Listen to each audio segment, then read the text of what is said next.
peeps? How's it going? Hi, I'm Rigaroga, you're you. And, oh, hey, I've got the audio over there.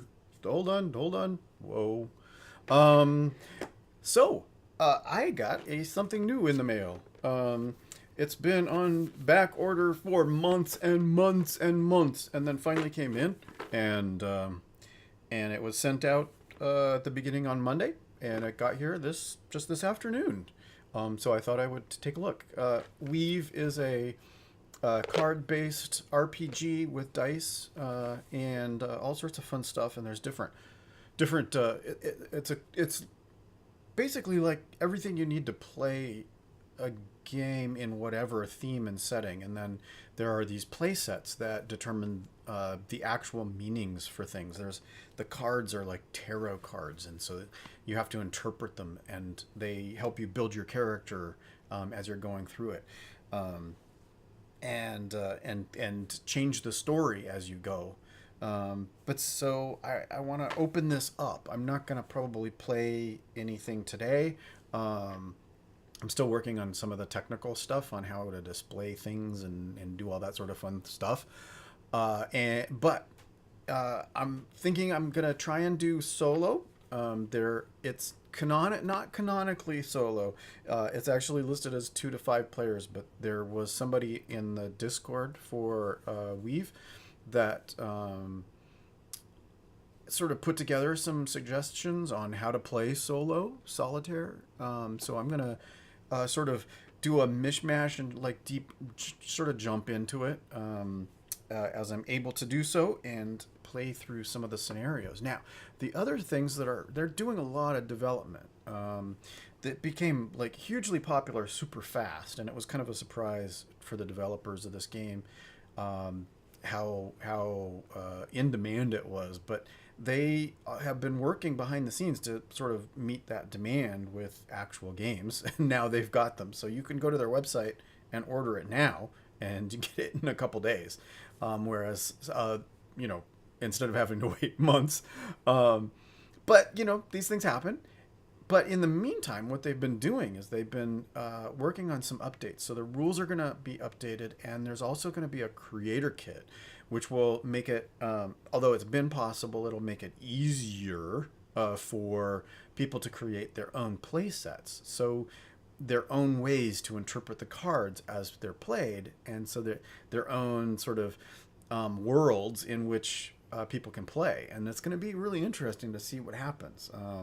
This is I like that movement within sort of there's some other games that are kind of like that are really trying to empower people to create their own rule sets. So this is really an interesting kit, and then there are also there's like no way in the world I'll be able to afford a VR kit for this, but they've got an augmented reality testing that they're doing, where they recognize the cards and do things, and you can actually play in augmented reality. So there's some fun stuff if you're really into technology, definitely. But you can also just play with the set. So let's go ahead and take a look. I'm gonna go ahead and switch over to the desktop. I don't know. Should I do it over here? No, let's do it over here. We're gonna do it over here. Well, okay. Let's do the big view first. What did I do? Oh my god, did I get enough? Okay, well we're gonna live dangerously. We're gonna use an X-Acto knife. Normally I have some scissors over here, but I think I moved them to my desk. My library desk, not this desk.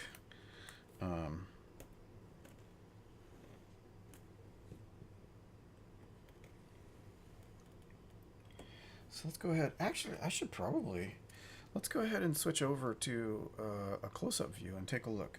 So it's really hard for me to read. It's kind of small print. The box is actually smaller than I thought it would be. But so Weave, half tarot, half role playing, all story, and then it gives some examples of the some of the cards that are in it. Weave is an easy-to-learn, highly improvisational storytelling game. Choose from a variety of worlds to play in, or make your own with our playset creator. No matter where your travels take you, the free Weave app makes sure that the storyteller never runs out of ideas. Just pull a story card, scan it, and weave it into your adventure. Players can create a character in minutes, and everything is safely stored online. With Weave, storytelling has never been easier. So it's listed as 12 up, 2 to 5 players play in about an hour. And in the box, 22 story cards, 56 challenge cards, and 6 special dice with the Weave elements on them. And these are the elements here. Basically stone, wind, fire, and water, but they call them something different. Start your adventure now, download the free app, and build your first chapter by scanning the card above. Oh, the cards above. Oh, this is actually to start you out? Oh, how interesting. Okay, well, let's go ahead and actually open up the box. Wait, didn't I... Did I not open it? What the hell? Okay. I did 3 sides, not 2 sides. Do you remember the old days when you got CDs, and did you ever like save all of the little stickers that were on your CD boxes on the outside of the packaging for your jewel boxes? I used to do that. I used to save all the little stickers and things, and I would stick them inside the jewel box. I don't know if maybe that was just me. It's a really weird, kind of a weird habit. Anyhow, so I'll save that. Okay, so let's go ahead and open her up. So it actually says, weave your own adventure, and it's a little hard to see, but it's definitely in there. Can you read it? Weave your own adventure. I suppose you could use that as a deck. Stop. Thank you for purchasing Weave. Before you jump in, please make sure that you have downloaded the Weave app on your mobile or desktop device of choice. Desktop choice. Desktop device. Is there actually... Hold on. Wait a minute. I didn't... Oh, that would make it so much easier. Hold on. Let me just really quickly... Hold on. Sorry. I've been really struggling. No. Okay, no. It's not. It's only on mobile, and there's no web-based version of the app, and so I've been struggling with how to display that onto the screen. And it's less than ideal. If there had been actually a desktop device of choice, that would have been nice, but I don't think there actually are any. Anyhow, so I do have it on my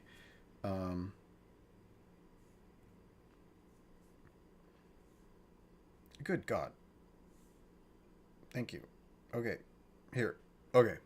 So anyhow, it is actually on my device.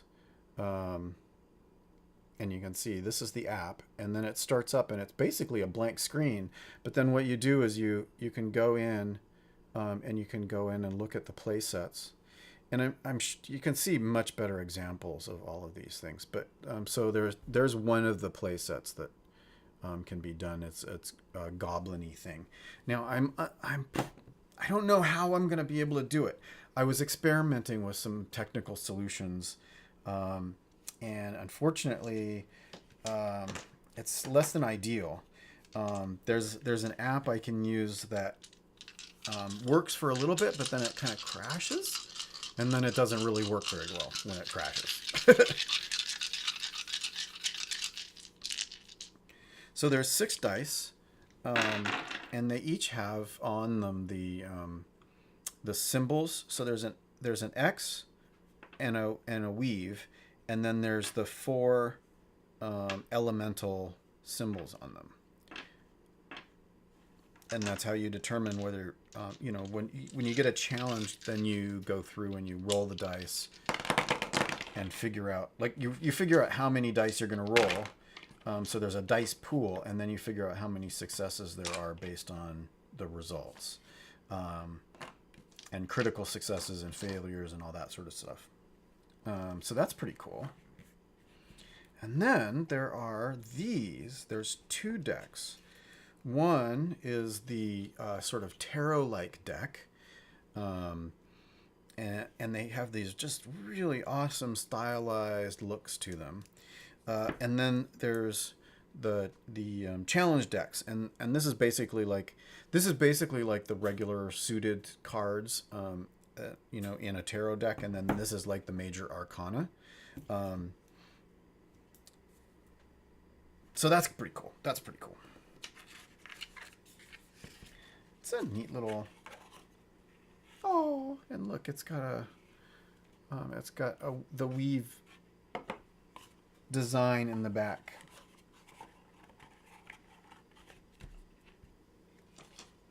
It's funny. The box is really actually a lot smaller than I thought it would be. I guess I expected there'd be a lot more wasted space, but it's pretty nice and compact as far as like the size that it requires. Now, one of the interesting things is it says you want to start by scanning the cards on the back of the box, which is really interesting. So, so if we look, here's the cards. I wonder what happens.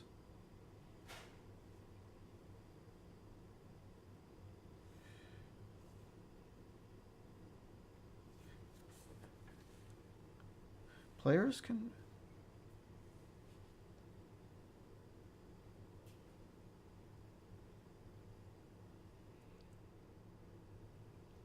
Build your first character by scanning the cards above. But why would you? It's weird that it tells you to scan the cards above. I mean, let's just go ahead. We'll start. We'll just grab. Would you like to use advanced? No, not for right now.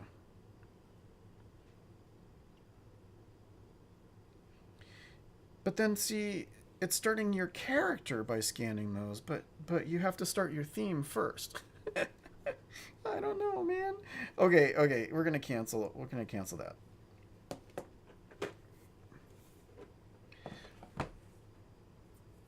So let's go ahead and open up these.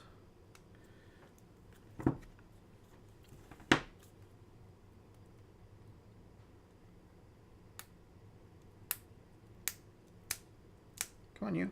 Open up. There we go.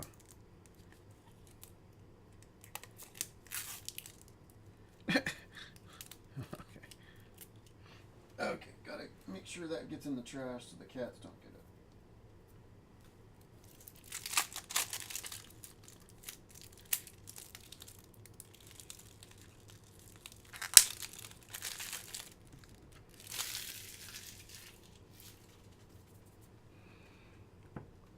Okay, let's put the keyboard and the mouse back. I don't really need those to be out. Oh, by the way, sorry. I just want to really quickly say, several days ago, GoofOff109, thanks for the follow. That's really awesome. I haven't been streaming lately, so you joined up while I was not online, but thanks so much for the follow. I want to make sure, like, if you see this at some point, I just, thanks for the follow. And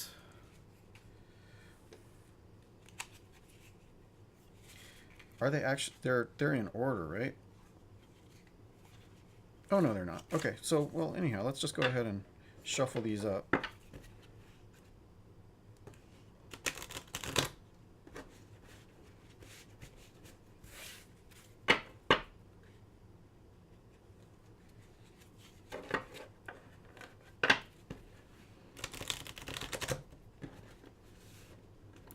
Oops. Don't really want to do them upside down.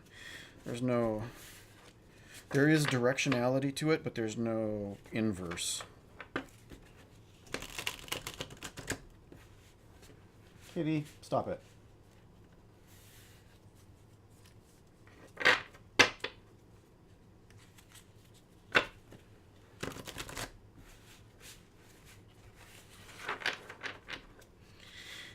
Anyhow, this is an example of just sort of what we've got going. There's an element to it, and then there's a scale, 1, 2, and 3 for each of the elements. So four elements, right? Yeah. There's no spirit, so it's just the four main classical elements without the spirit, which is kind of too bad. I wish it were 5 suits. Maybe that would be a cool expansion for them to do. That would be neat. And then there's a scale, so 1, 2, and 3, and then that's sort of how tough that challenge is. Ranga, stop it. Psst. Ranga.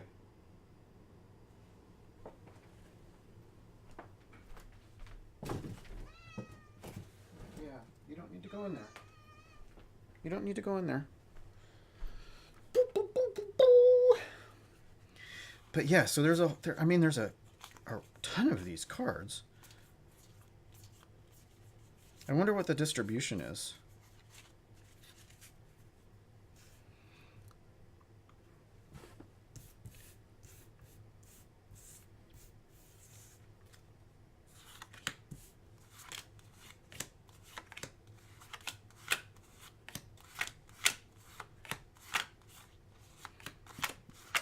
Let's take a look. At least I think there's ones.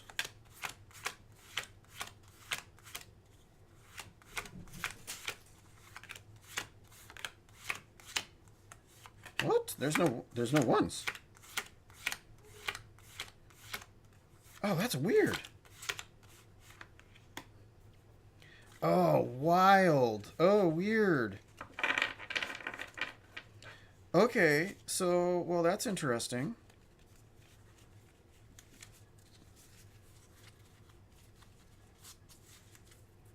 So this is the distribution. So there's 1 4 challenge, 2, 4, 6, 8. So there's 8 2 challenges. There's 5 3 and 1 4. And I'm assuming that that's the same for each of them. So that's a really interesting mix. But that tells you. Oh, whoa.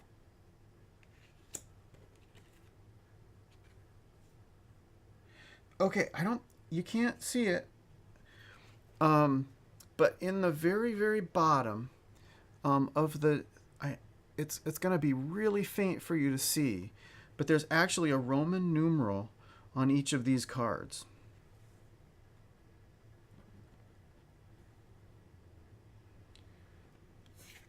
So there's a 14 at the very, very bottom.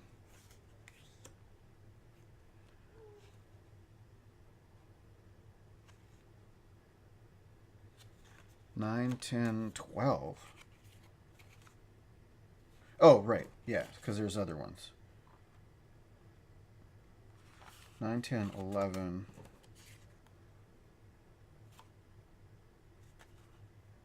And 13. So 9, 10, 11, 12, 13, and 14. So they are actually numbered individually. That's really interesting. I wonder if the scanning, somehow picks that up. But so anyhow, that's a really interesting.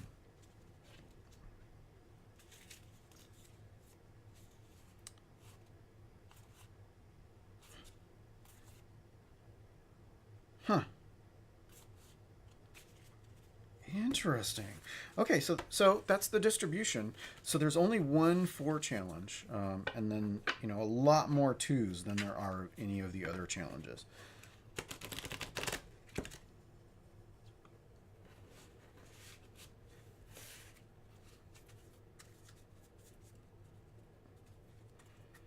And that's really interesting to note that there is actually a Roman numerals on those. Okay, so there's no. Uh,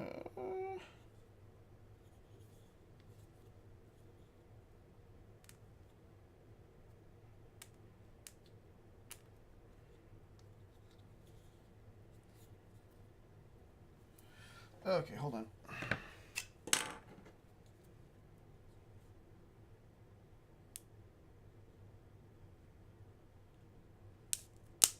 There we go.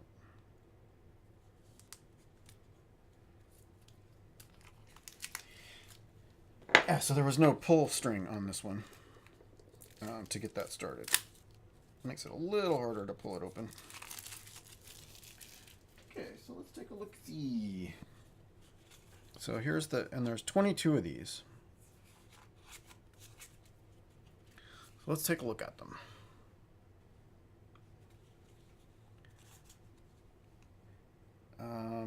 And there are actually numbers on here.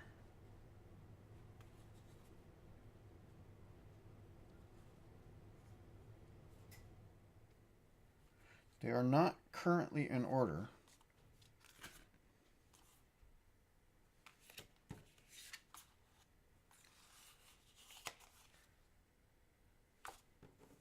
Four, five, no, wait. 1, 2, 3, 4, 5, 6, 7.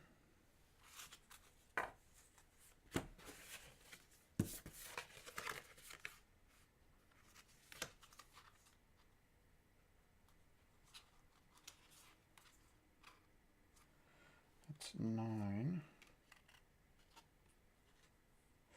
Oof, that's hard to see. Oh, that's 20.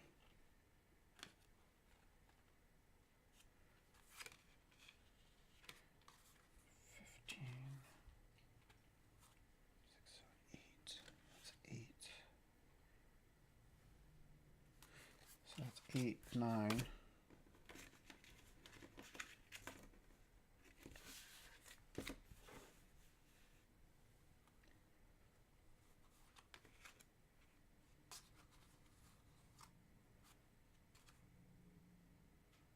That's 15.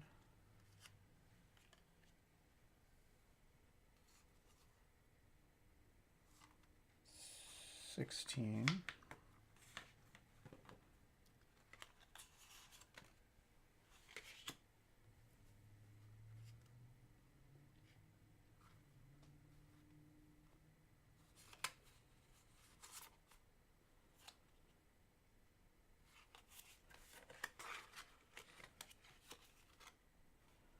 I wish these were easier to see. Oh, there's 10.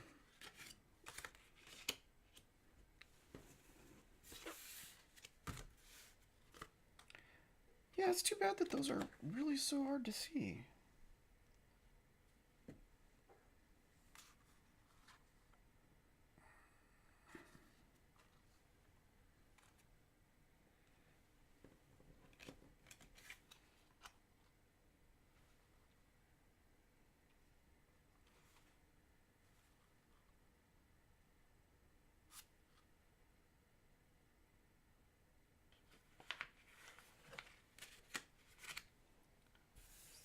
Actually, I thought that was... No, that is definitely 20. That's 21. That's 14, 15, 16, 17, 18, 19, 20, 21. Okay. Okay. Okay, so that's the right order. I wish it were not so hard to see these. So the dawn is 0. The dawn.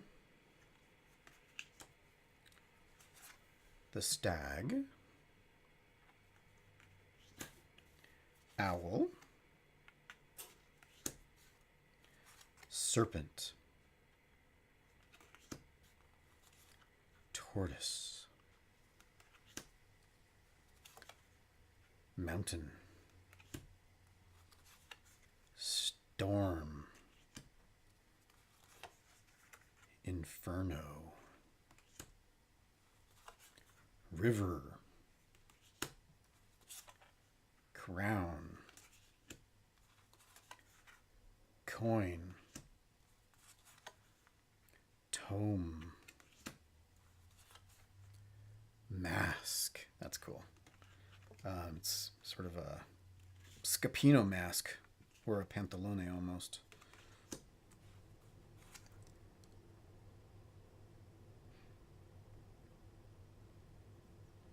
Well,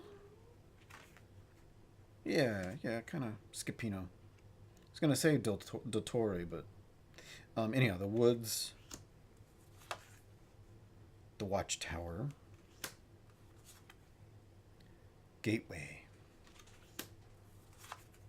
gallows, assassin.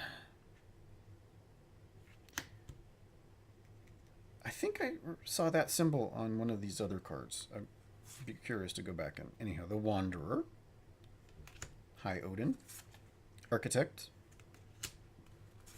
excuse me, the herald, and the dusk. Oops, and I did not. So let me really quickly, I was really curious. So it's got a few elements. A lot of these have suns in them.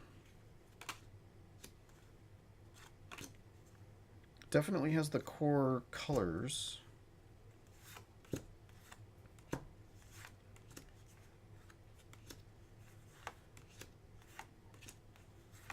Oh, there, coin. That's what it is.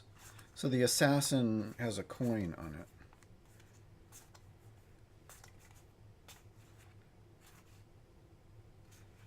Interesting. Yeah, so there's some repeated iconography in these. That's really interesting.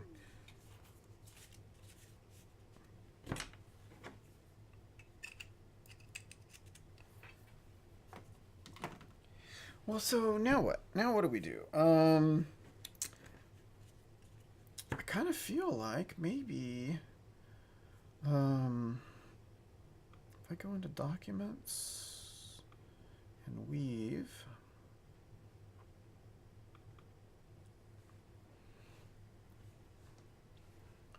So let's see. Let's go ahead and from the manual, Weave is an easy-to-learn, high-improvisation storytelling platform. The idea is that not only can you tell a single story over the course of a night, but you can have characters go through episodic adventures where previous decisions affect future actions. In this rulebook, you'll find the 2018.1 rule set, which has been updated to reflect the feedback from our community, as well as important clarifications. While rules make the game, the story is what defines it. Therefore, please use these rules as a guide. However, don't let them get in the way of the story. Personally, I want to thank you to all the mods and everybody in our Discord community for their encouragement and positive nature. If you have any questions or concerns, feel free to reach out to us using the following link, which is a link to the Weave Discord community. You can do a internet search for that and you'll find it. Thank you for playing, Kyle Kincaid, who's the maker of the game. So it's kind of cool. So setup. Starting a new season. A season is just a series of episodes that build up to an epic conclusion, just like your favorite TV shows. Each episode will have its own conflicts and resolutions, while building up to a larger narrative. There's no limit on how long a campaign runs. It could be 4 sessions or 400. Before starting a new season, if you are the storyteller, separately shuffle both the challenge deck and the story deck. Put one challenge card of each suit. Pull out one challenge card of each suit and place them aside.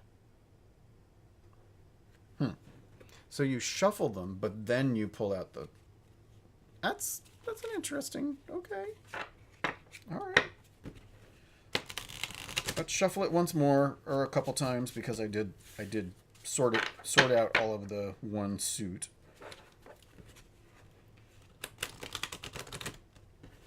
So I'm guessing that the ones that I pull out at the beginning are my storyteller hand. And I will have to take a look at the modifications for solitaire role playing that I'll be using, and just sort of I'll probably do a test run for myself in the background. And I don't know which of the sets to use. There's actually several of them, and we can take a look at that and try and decide which ones to start with. And then eventually what I imagine is that I might, try run through those, and then I might actually, if the creation kit comes out, actually try and create a playset, which would be kind of fun, and then roll and then sort of test it out.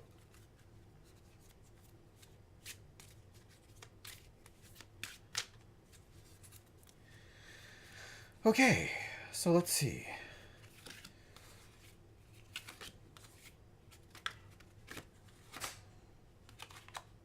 How many? Pull out one card of each suit. Okay, so I need a fire. No, I need a whatever the other one is.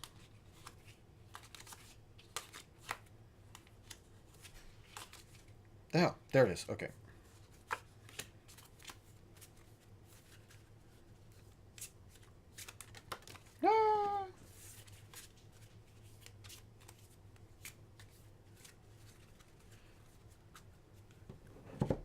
Okay, so here is we're kind of cheating, but it's solitaire, so we're going to see all the rules. So this is one of each suit, a 2, 3, 2, and a 3. So we'll put those aside. And then these represent a focus suit. If you have more than 4 players, draw the rest of the challenge cards at random.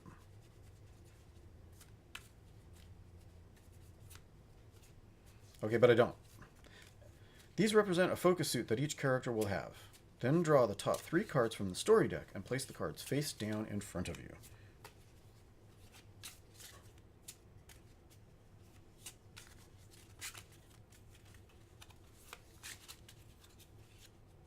Kitty, what are you doing in there? I hear you messing with stuff. Hold on a second. What are you doing?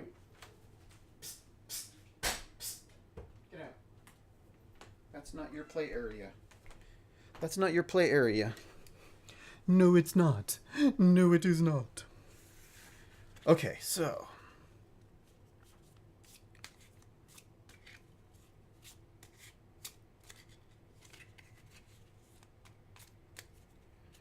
Okay, and then so we're going to take the top 3 cards from the story deck and place them face down in front of me.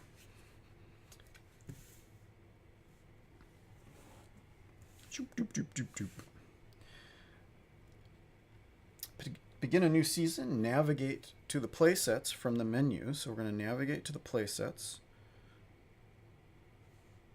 Let's just go ahead and do Goblins Are Jerks, which is one of... So here are the different playsets.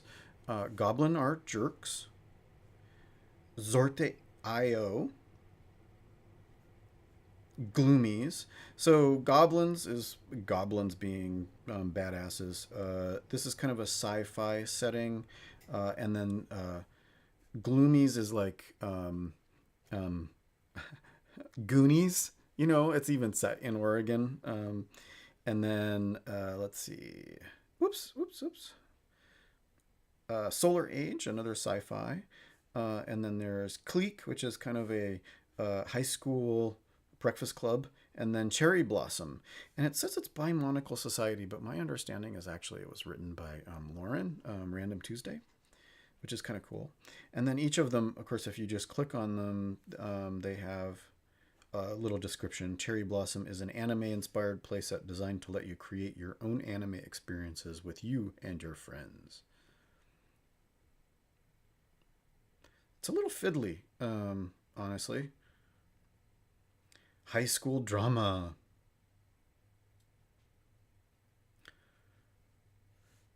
The trouble in Gloom Bay, Oregon, all started decades ago in the 50s when a fugitive vampire met Bigfoot.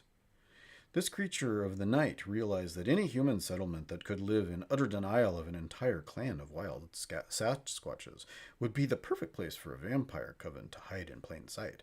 So he settled down and began recruiting. And his success drew other paranormal creatures to the area, many of whom found it just as welcoming and hospitable as the vampires did. Mystical creatures rely on strange energies drawn from other worlds. However, and such a high concentration of them in a small area eventually wore a hole through the dimensional barrier between our world and the magical Goblin lands. Which is when things got really out of hand. This extra-dimensional wormhole brought an interstellar scout ship to Earth to investigate and caused it to crash into the uninhabited wildernesses just outside of town. Soon, Gloom Country was crawling with shadowy government agents and military-industrial scientists sent to cover up the UFO sightings and recover any salvageable alien technology. 30 years later, in the mid-80s, Gloom Bay is still a sleepy suburban town. But scratch beneath the surface and you'll find all kinds of crazy. Well, this is a long description compared to like that last one. There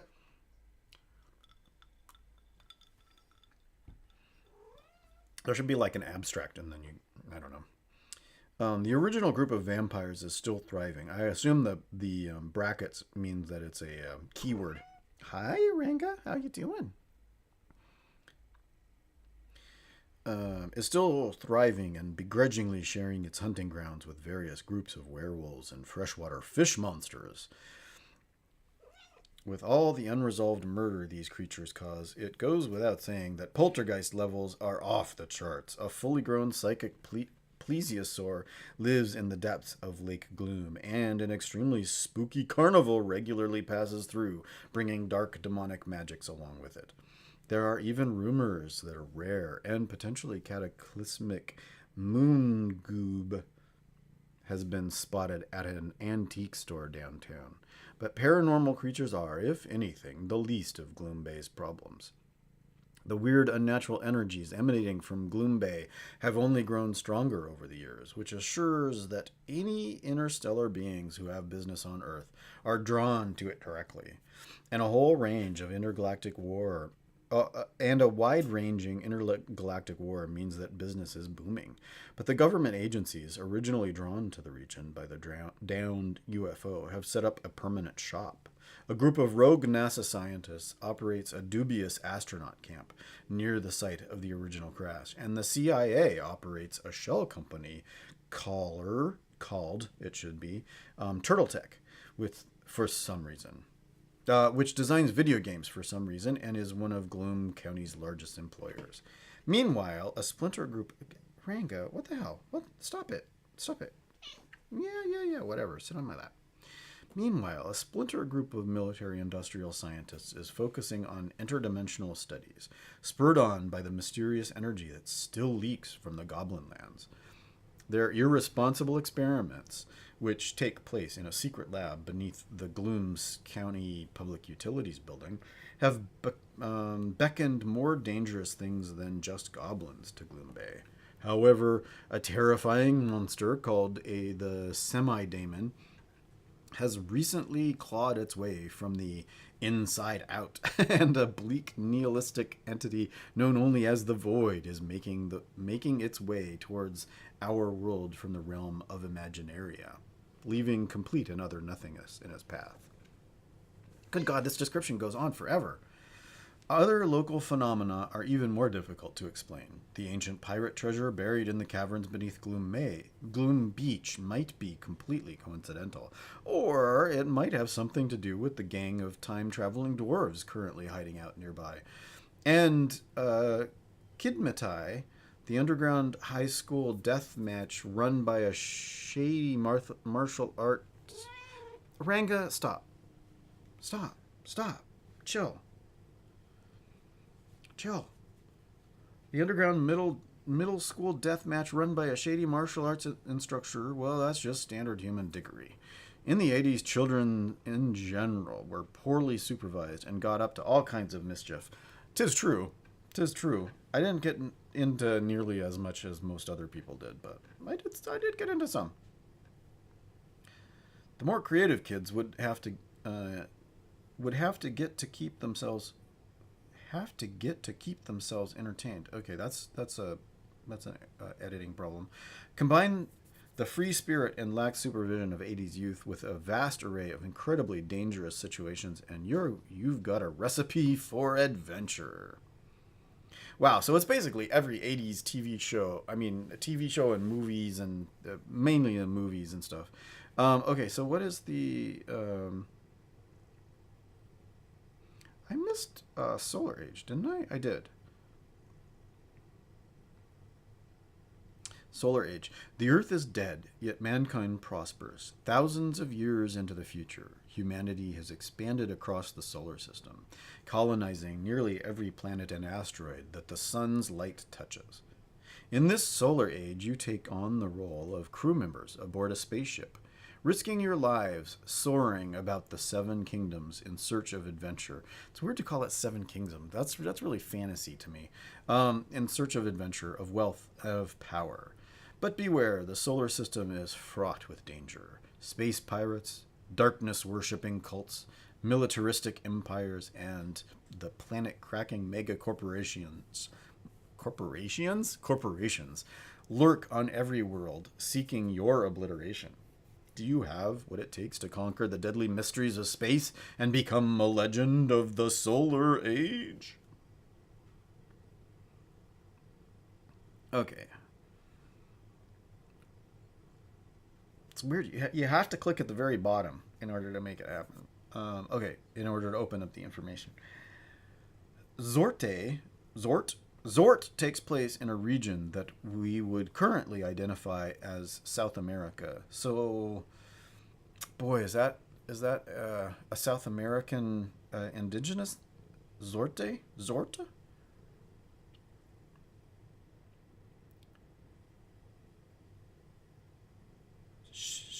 Short? I'm not sure how to pronounce that. I wish they would give pronunciation guides.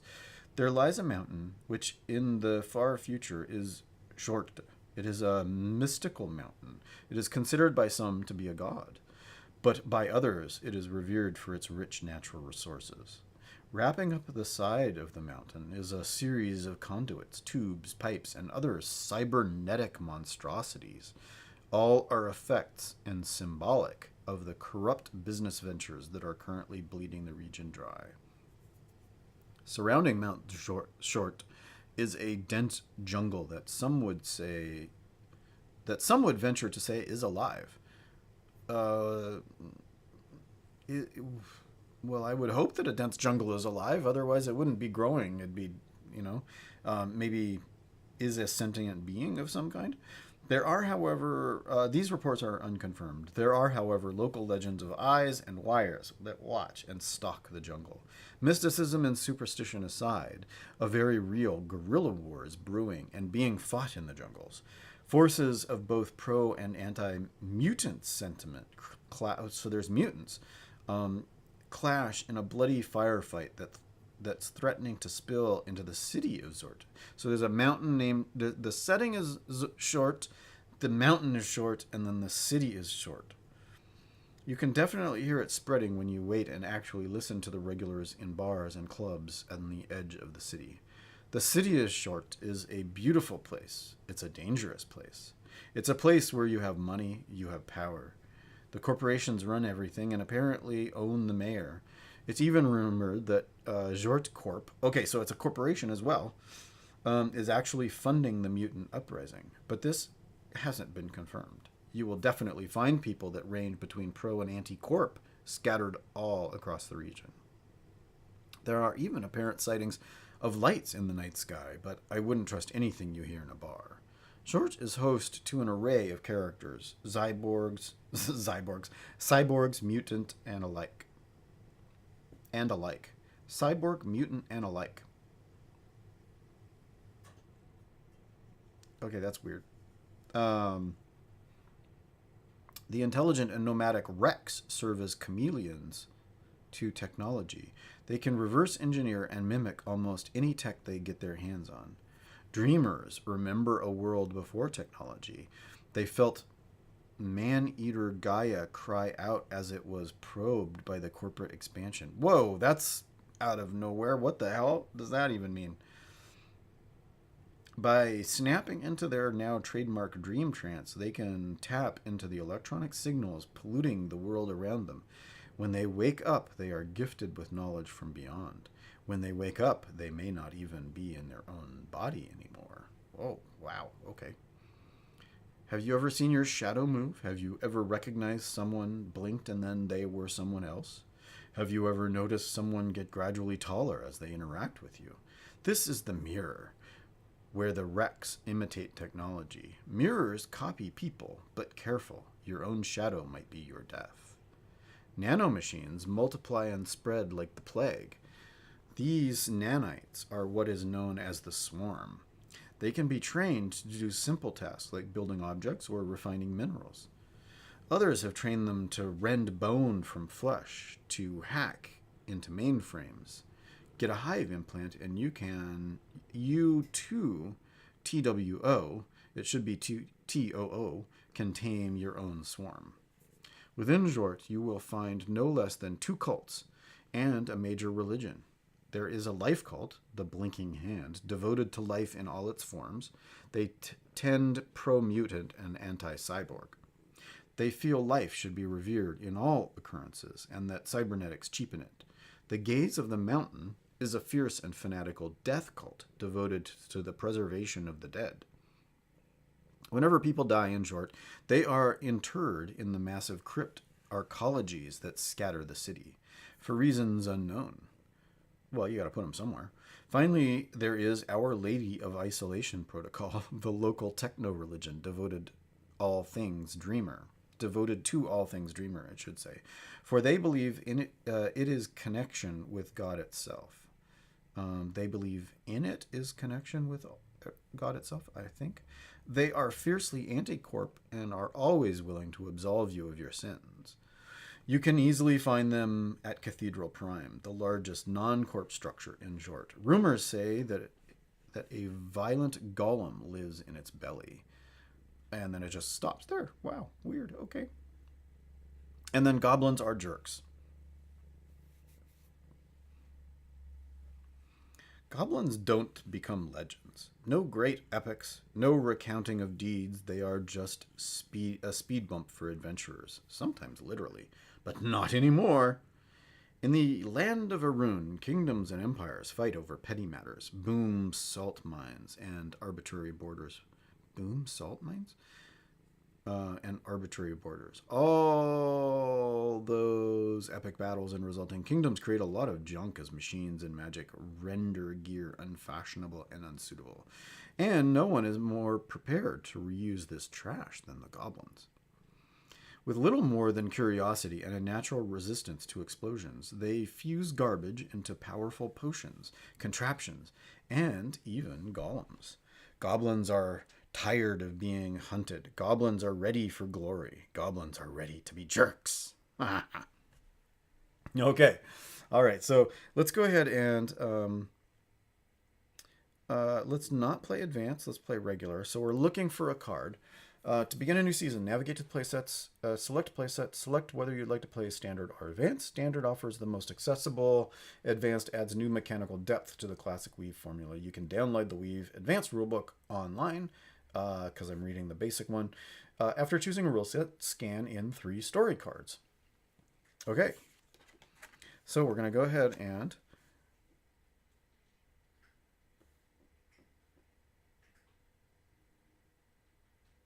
how close does it? Looking for a card. Oh, there we go. Okay, so we just scanned this Stag card. And we're going to do next. Okay, so Moon Shard incoming.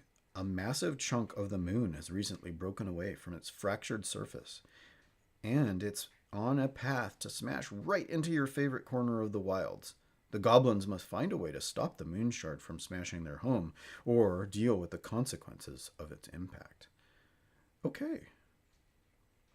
And looking for a card. Let's go with the next one. The tortoise.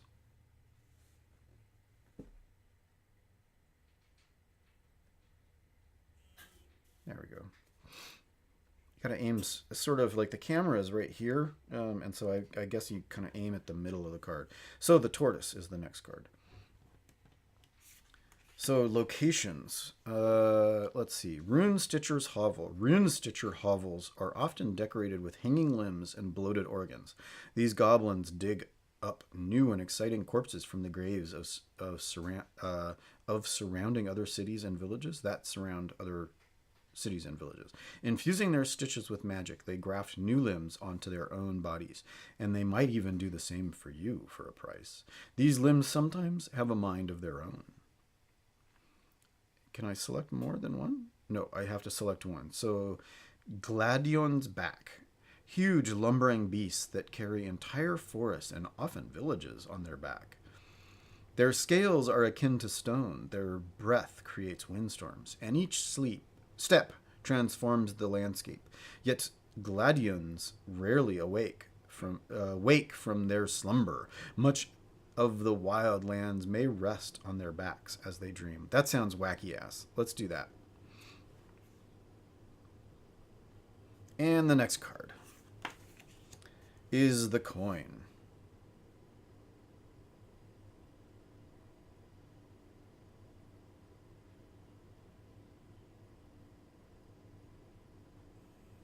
There we go.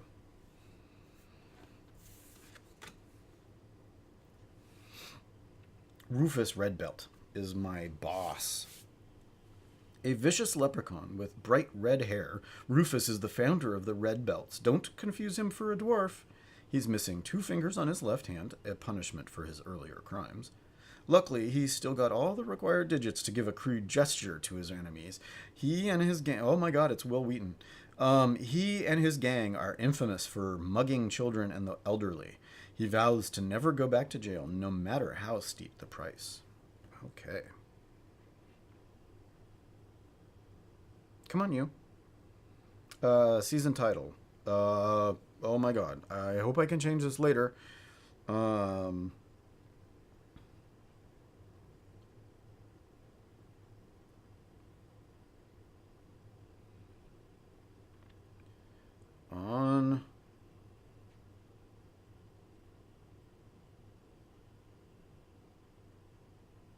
Littlefinger? How about Littleback? The Fate of Littleback.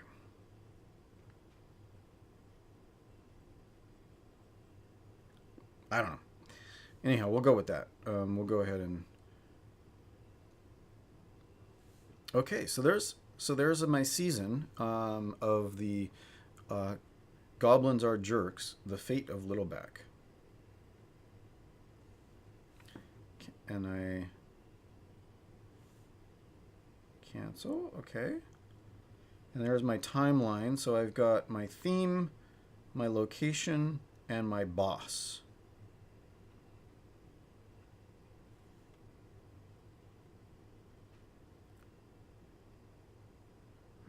I guess I can't change the name. That's kind of too bad.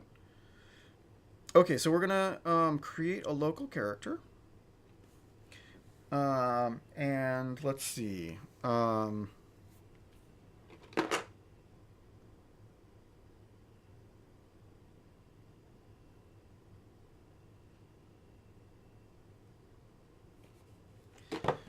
Okay, so we're gonna grab the top. So Flame 2.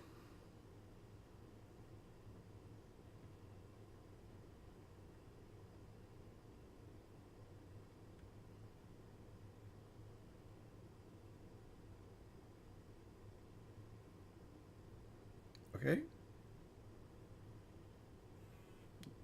Nope.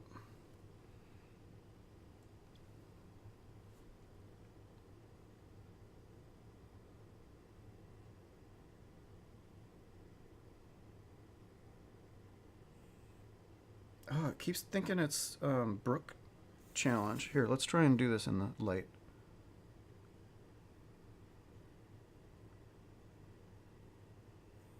There we go. Flame challenge 2.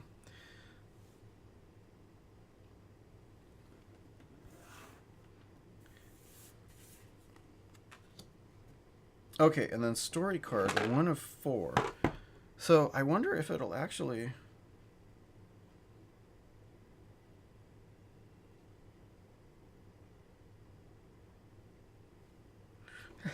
I don't know why it says to scan on the box. It says to... Okay, so let's just go ahead. So we're going to pull the crown.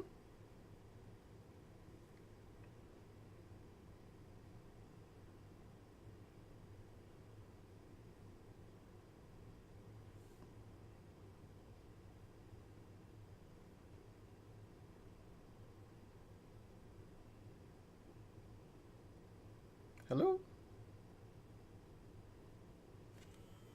Okay, there we go.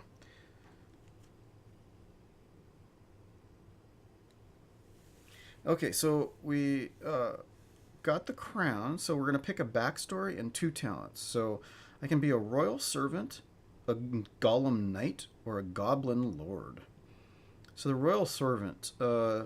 You once served a king or queen, or more accurately, you served their quartermaster. Your liege had no idea who you were. They might not even have noticed that you were a goblin, but you had a bed, purpose, and access to a sphere of wealth and power that you wouldn't have experienced elsewhere.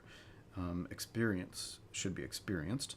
Of course, it couldn't last forever. When something goes missing, goblins are the first to be blamed. Golem Knight. You don't just make golems, you ride them. And sometimes you turn them into a living armor that makes you nearly as dangerous as an average adventurer. A Golem Knight pledges to always stay true to goblin principles. Break, make, break again. And a Goblin Lord. Only the goblin with the tightest pants can be declared the Goblin Lord. This ancient tradition dates back to a time long before history, and no one really knows why goblins uphold it. Some goblins do everything they can to expand their legs, while others work on crafting the most form-fitting pants possible. You succeeded for a time, but there's inevitably always a tighter pair of pants on the horizon. You must admit your usurper looked stunning, and the position is largely performative anyway. Let's see.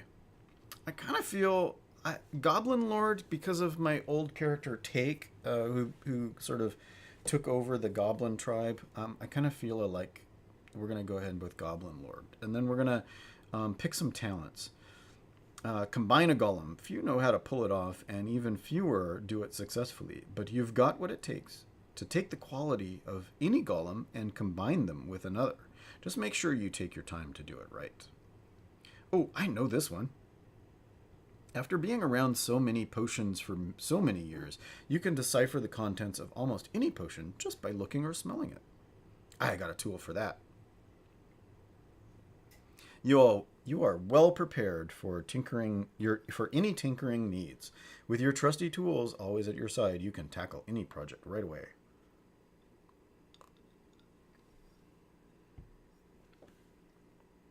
Voice acting lessons. Wow, all that time taking those extra courses in voice acting at the local community goblin school really did pay off. You can trick someone by sounding like someone or something else. I think I'm gonna switch. I'm gonna switch to Golem Knight.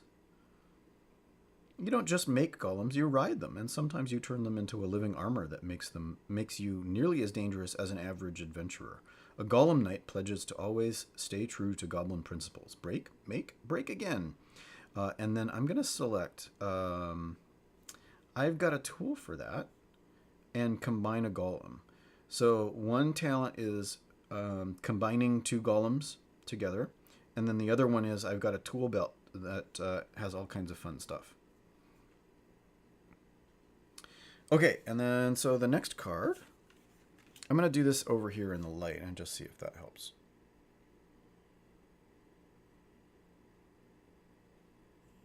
There we go. So we got river. Oops, and I got water. Oh, let's see. Okay, so backstory, talent, and flaw.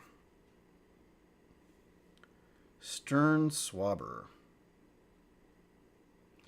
You swabbed every last inch of your ship. You might have been part of a modest fishing vessel, or you might have roamed the seas with a pirate crew. But either way, you got the worst job. On the bright side, you got to avoid all the dangerous work, and you know how speak with all the tongue-tying vulgarity. How to speak with all the tongue-tying vulgarity of a true sailor. Brewmaster. You got people drunk for a living. Or sometimes you made them levitate a little bit. Or this other time you gave someone a drink that caused them to belch in another language. You could never stop tinkering with the formula, but it turns out most folks prefer a simple ale, and your avant-garde brewing never quite panned out.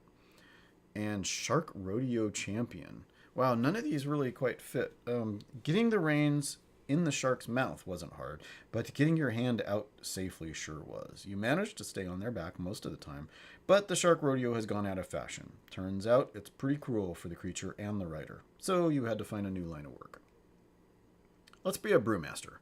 So I'm a golem-y guy, creating golems. Talents. Sea churn, golem crafting. Frieza potion, automated contraptioneering, and webbed fingers. So sea churn golem crafting. Whether it's a small pond, large ocean, or just perspiring glass, water is the fuel you need to create a golem that slips past the rest and only gets stronger during the Irun's frigid winters. Frieza potion. What's cooler than being cool? An ice-cold Frieza potion. In a poof of snowflakes and blue smoke, this alchemical concoction stops enemies and friends cold in their tracks for a brief moment. Automated contraptioneering. You are gifted in the ability to create primitive engines that go great in automating any contraption you or any one of your allies makes. And webbed fingers. You were born with little extra skin between your fingers and toes. Some goblins thought you were part merfolk. Maybe they're right. You're really quick in the water. I'm going to go with automated contraptioneering. And then flaws. Awfully damp. You've always been a bit damp and slippery for some reason. That's strange, even for a golem. Sea ears. You can understand the language of marine life. Unfortunately, it's incredibly high-pitched and gives you a headache. That's a flaw?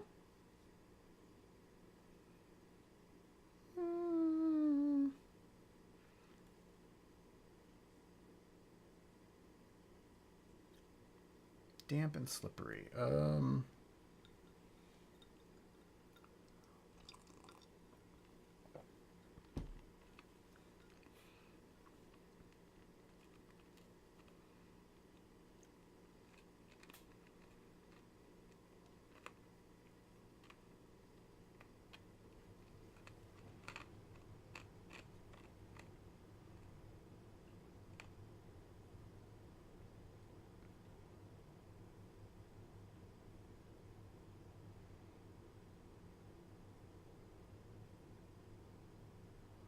I don't know.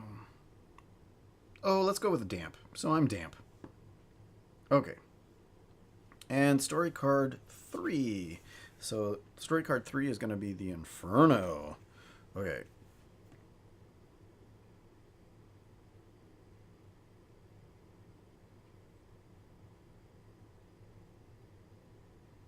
Come on, you. Scan. There we go. Okay, so let's go next. Backstories. Boom Salt Miner. Lavamancer's Apprentice. Bombmancer. You really shouldn't just add Mancer to the end of every word, but you really did have a way with crafting bombs and avoiding their explosions that must be magical in nature.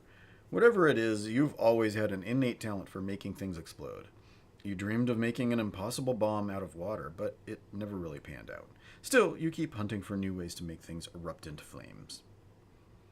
What is a boom salt mine? Boom salt. Okay, so boom salt is a thing. Maybe the dwarves or the humans put you to work, but either way, you've spent far too long in the pits beneath the Caldrath Mountains. Caverns exploded and tunnels collapsed, but you managed to squeeze through the wreckage and keep digging. But one day, you either paid off your debts or were left for dead, and your life finally truly began. Lavamancer's Apprentice.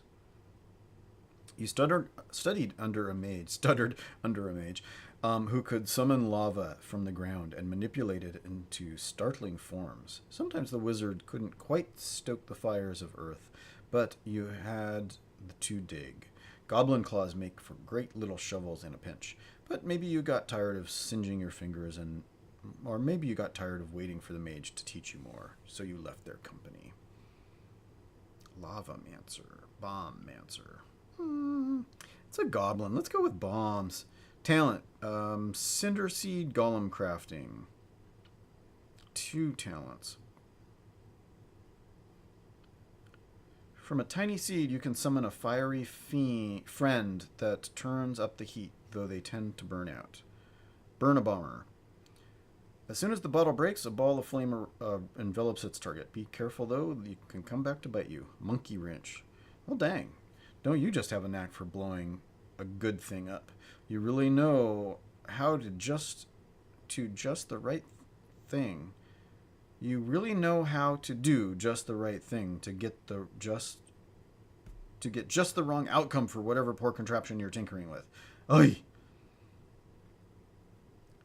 Just the wrong outcome. So I can mess with stuff. Okay, well that's kind of cool.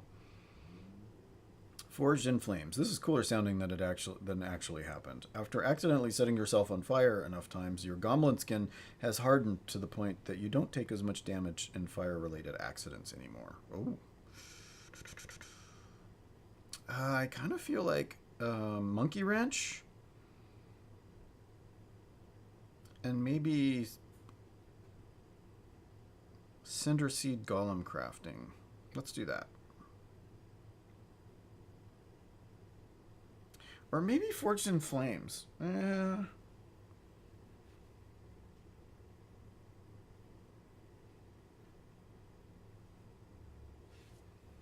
Because, like, if I'm a Bombmancer, then maybe Of course, Lavamancer Apprentice.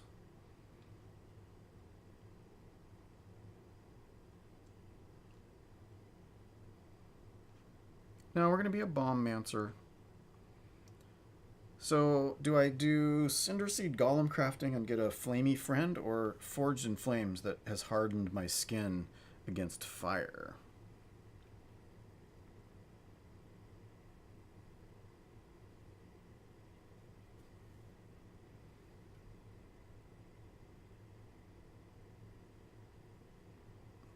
I think Forged in Flames. So basically what's happened is that I've... So I need to unselect that and select that. Okay, so I'm going to pick Forged in Flames because what that means is that, like, because of the bombs and stuff, I actually have, burned myself frequently, I think. Okay, and the 4th card is going to be the Storm. Nope.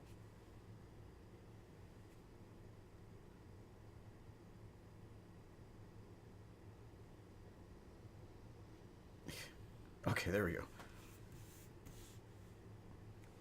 Okay. Stormcatcher, Smashmancer, Bandit Lord. Okay, so backstory. Catching a storm in a bottle ain't easy, but you always move just fast enough to catch the lightning. Of course, this kind of career usually ends quickly, but you got lucky. You eventually left after you realized that the wizard who made the magically sealed bottles was hogging all the gold. Sometimes you miss the feeling of a little electric shock. Woohoo! Okay, Smashmaster. Your ability to break, smash, and disable contraptions and large mechanical devices makes you very valuable to some shady organizations. You might have assisted in deactivating automatons or breaking open intricate safes for thieves, or worse. But this life only ends one way. You either get out or you get caught. Bandit Lord. You were a self-proclaimed Bandit Lord. One of many, really. But it's actually pretty common among goblins. All you need to do is convince a few other aimless goblins to come swindle and rob some unwary travelers, and you're off. Maybe you tried to rob some hardy adventurers, or one of your crew decided they wanted your homemade crown. But you left it all behind. You'll still always be a Bandit Lord in your heart. I kind of feel like that's take, definitely, I think. That feels like... because I've got Monkey Wrencher, So I don't know about Smashmancer.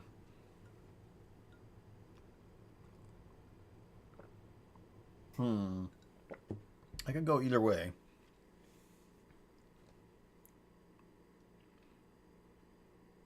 Smashmancer actually kind of sounds a little bit more like. So let's see. Pick a backstory, talent, and flaw. So talent: storm bottle golem crafting, stun a bomb, hyperpowered, nothing shocking. What's hyperpowered? You imbue any contraption with that special drink you have in your pocket. The gears whir and spark, making the contraption hyper reactive. Nothing shocking. You've seen and experienced so much at this point that nothing shocks you. Literally nothing, period. There's a missing period. You're immune to all electricity as it just arcs from you to its next victim. It really is surprisingly super useful. That's kind of cool. Stun a bomb. A small amount of lightning can go a long way. In this case, you can stun any living creature for a brief moment, giving you and your allies an advantage. Storm bottle golem. Sure, some golems can put lightning in a bottle, but can they also turn it into a sentient creature capable of shocking your sinister foes? You'll take the latter any day. Wow, those are cool. I don't know what to do with that. It might be that rod of steel sticking out of your pack, or it might just be bad luck. But lightning has struck you more than once. Or shard-handed. Everything you touch seems to break. Maybe you're just gripping your precious items too hard. Kind of feel like lightning rod, and immune to lightning.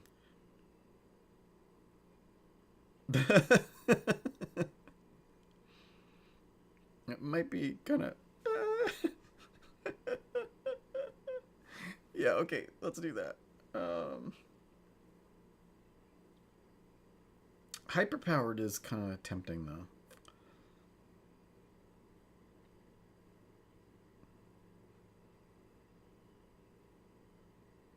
Yeah, that's a weird mix. Okay, but we're gonna go with nothing shocking, so I'm immune to sort of lightning, and then lightning rod, meaning I get shocked a lot. So I end up like.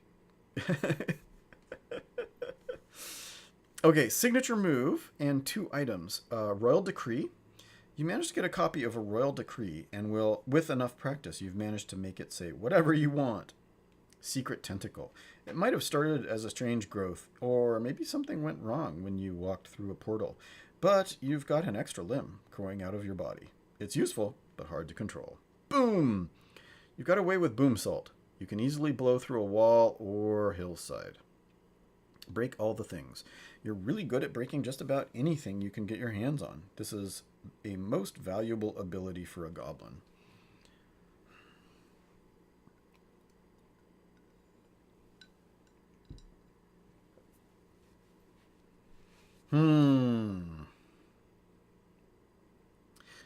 Secret tentacle is kind of tempting. Get a little bit of hentai in here. Break all the things is kind of good. Boom kind of fits in with the boom mancer.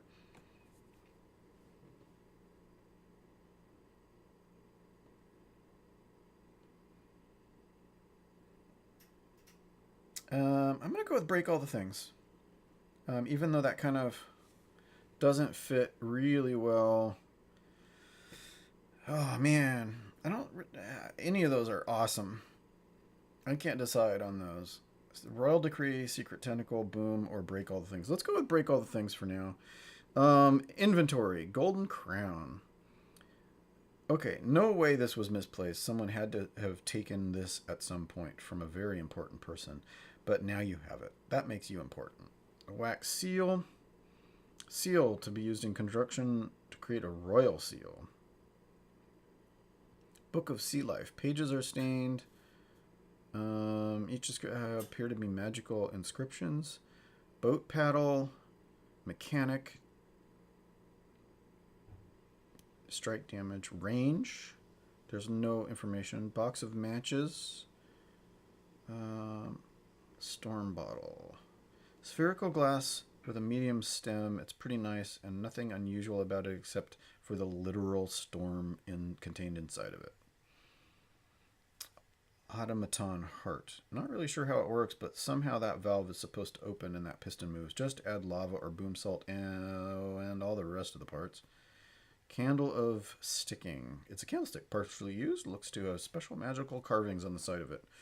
Worn out book of matches. Most of the matches gone, but it appears the side of the box can still light the remaining matches up.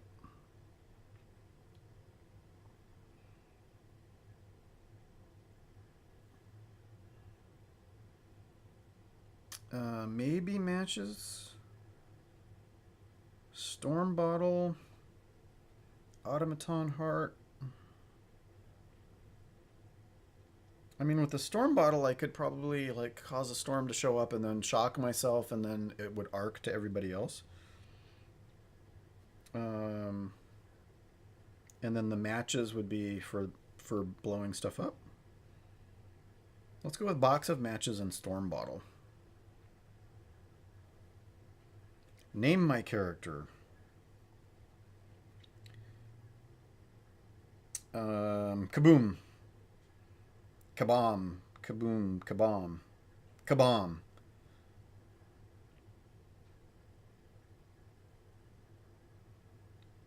Kebab. Boom. Kababoom. Kababoom.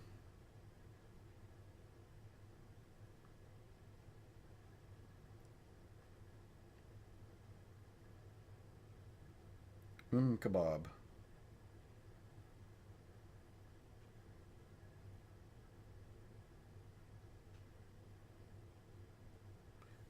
Kabo Aboom. Kabo Aboom. That's it. Kabo Aboom. I don't know. Kabo Aboom? Yeah, let's go with Kabo Aboom. Okay. Kabo Aboom. Okay, so there we've got all the little bits.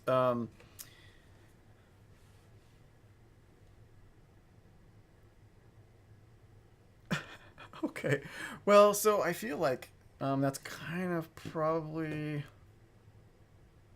theme. The first story cards represents the theme of the episode. Okay, we already did that. Location and boss, inviting players, create a local and focus suit and backstory, talents, flaws, signature move, items.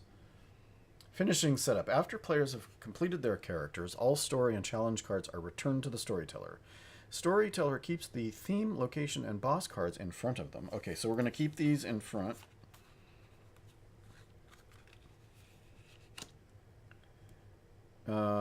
And shuffles all other story cards together, placing them into a new story deck. Then shuffles the 4 challenge cards back into the challenge deck. Okay, so these ones get shuffled in.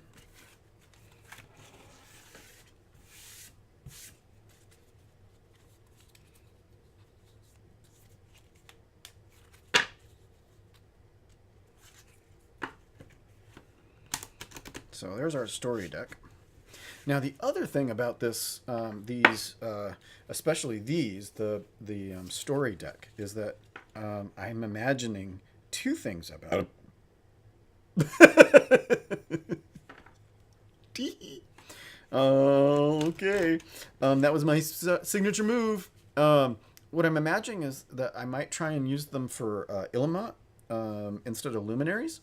And then in addition to that, I may also use them in Invisible Sun as aggregates for Weaver magic, which I thought would be a really cool idea.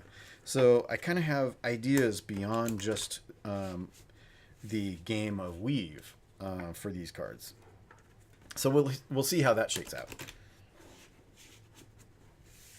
Okay, so there's that deck, and then we are going to put the challenge deck back together and shuffle that.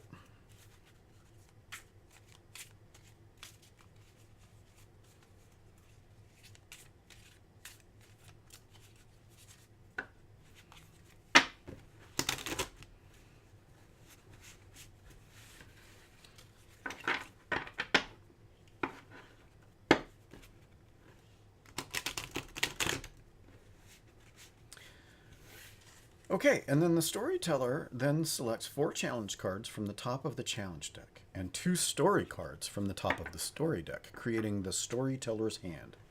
The storyteller uses this hand to create challenges for the characters, as well as adding new story elements like locations and plot twists during the episode. After a card is played, the storyteller draws a new card from the appropriate deck. Each player then takes a turn describing their character. This should include their backstory, talents, and flaw, but also include other character traits the player has decided on. Both the storyteller and players are encouraged to help provide suggestions for how all of the qualities of the character fit together to form an interesting and believable character. While players are describing their characters, the storyteller should ask how each of the characters knows each other, if at all. Okay. And then we go into playing. So that's the unboxing right there. I feel like that's a pretty good stopping point as far as we've got the challenge deck, the story deck, and then these are the 3 cards that we use to create this season. And then maybe what I'm going to do is I'm going to go through and look at a bunch of the rules and maybe try sort of a sample. I might, because I'm trying to figure out the solitaire rules, which are different. So I might try playing just a little bit myself, and then try and stream an episode. So anyhow, that's the unboxing. Thanks for hanging out with me, and hope to see you around. Thanks for watching.